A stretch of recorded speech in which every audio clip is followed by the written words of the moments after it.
So let's recap pH and how it represents the molar concentration of hydrogen ions in an aqueous solution, or it can help us figure out what's the concentration of hydroxide ions in a molar solution. So pH is the negative logarithm, base 10 log, or LOG, but negative log of the molar concentration of acid hydrogen ions in an aqueous solution.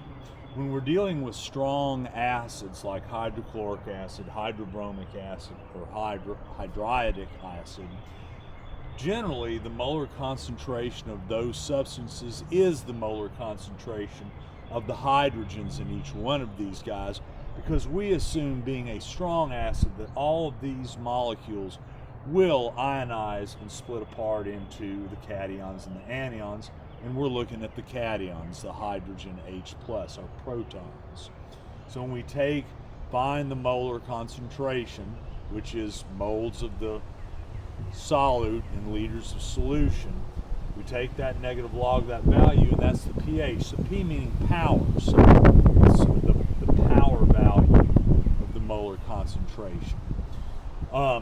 Conversely, we could look at the same solution in terms of its concentration of hydroxides, which is the traditional definition of what a base is. When we have some sort of a solute, often an ionic one, but it doesn't have to be, that will dissociate and ionize into a cation, and then these hydroxide, these OHs. We know that these two are complementary, and that we will see in any aqueous solution a certain concentration of hydrogens and a certain relative concentration of hydroxides, because when the two combine, we get water. So if we have a lot of acid molecules, we'll have less base molecules. If we have more base molecules, we'll have less acids.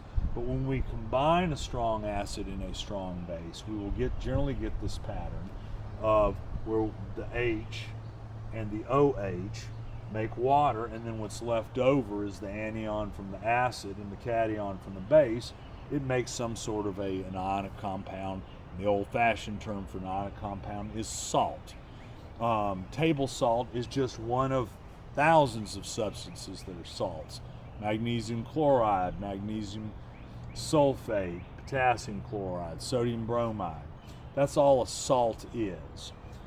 So, knowing that we can go from a molar concentration of an acid or a base to get to your pH or your POH, we conversely can go in reverse and go from a pH back to the molar concentration.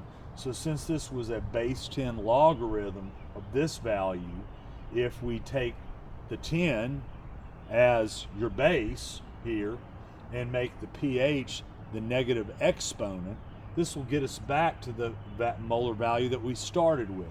Same thing for going from POH back to the molar concentration of pHs.